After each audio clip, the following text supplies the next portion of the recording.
पूरी दुनिया के अंदर अगर इस्लाम को आतंकवाद के पर्याय के रूप में देखा जा रहा है तो उसके लिए जाकिर नायर जैसे लोग दोषी हैं।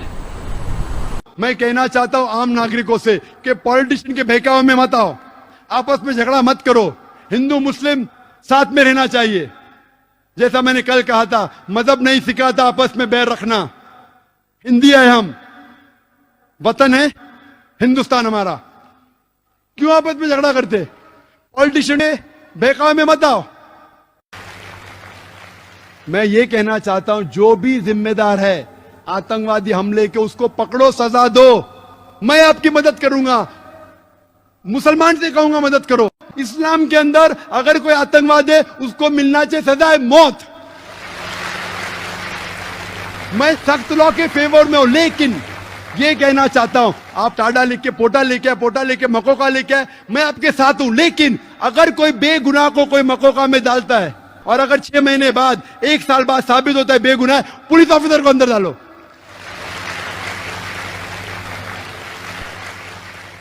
या पॉलिटिशियन को अंदर डालो, फिर मालूम पड़ेगा किसको बेगुनाह को लगाने का कहने।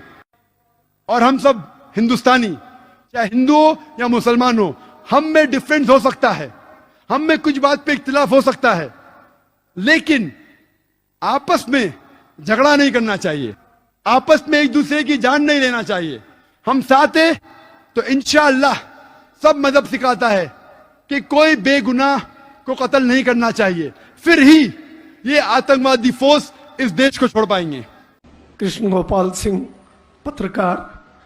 मैं विद्वान श्री नाइक साहब से ये जानना चाहूँगा कि आज के आतंकवाद पर इस्लाम का क्या नजरिया है?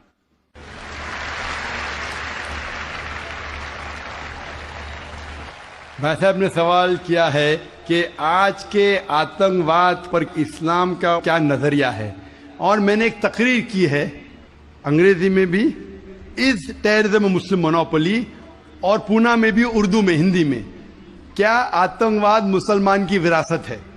कुरान मजीद में साफ अल्फाज में लिखा है, सूरह मायदा में सूरह नंबर 5 आयत नंबर 32 में, अगर कोई भी इंसान दूसरे इंसान का कत्ल करता है, सिर्फ कत्ल के बदले कत्ल, और अगर वो इस जमीन पे फसाद फैला रहा है, इन 2 वजह के अलावा कोई इंसान दूसरे इंसान का कत्ल करता है, गोया कि ऐसा है कि सारी इंसानियत का कत्ल करता है मासूम, चाहे वो मुसलमान हो या गैर मुसलमान हो। अगर कोई इंसान दूसरे इंसान का कत्ल करता है, चाहे मुसलमान हो या गैर मुसलमान हो, अगर मासूम इंसान का कत्ल करता है, तो कुरान की आयतें गोया कि वो सारी इंसानियत का कत्ल कर रहा है। और अगर वो एक मासूम इंसान की जान बचाता है, चाहे मुसलमान या गैर मुसलमान हो, गोया कि वो सारी इंसानियत की जान बचा रहा है। तो मुख्तसर सा ये जवाब है, अगर कोई मासूम लोग का कत्ल कर रहा है, इस्लाम में हराम है। मिसाल के तौर पे 9/11, 3000 से ज्यादा लोग का कत्ल हुआ ट्विन टावर के अटैक में। जो लंदन बॉम्बिंग हुए 50 से ज्यादा लोग मरे। जो बॉम्बे के अंदर ट्रेन बॉम्ब ब्लास्ट हुआ 180 से ज्यादा लोग मरे। मासूम इंसान का कत्ल करना हराम है। ये सारे जितने अटैक्स थे, किसने क्या मैं जानता नहीं हूं। मीडिया कहती हो सकता है मुसलमान, मेरे पास कोई सबूत नहीं है। जिसने भी किया उसने गलत किया, चाहे वो मुसलमान ने किया गैर मुसलमान ने किया, लेकिन अब तक ये सारे अटैक्स का कोई सबूत नहीं है कोई भी गवर्नमेंट के पास, ना यूएसए के पास, ना यूके के पास, ना इंडिया के पास। प्राइम सस्पेक्ट कहते हैं, लेकिन जिसने भी ये कत्ल किया, चाहे मुस्लिम है गैर मुस्लिम है, वो हराम है। तो जो भी मासूम इंसान का कत्ल कर रहा है, चाहे वो मुसलमान हो या गैर मुसलमान हो, वो दोषी है और हराम है। इस्लाम इसकी सख्त मुखालिफत करता है। और सबसे ज्यादा बदनाम लफ्ज इस्लाम और कुरान में जो मौजूद है, जो मीडिया जो सबसे ज्यादा बदनाम करती है आज की तारीख में, वो है लफ्ज जिहाद। और मीडिया ऐसा पेश करती है कि जिहाद की मानी क्या है।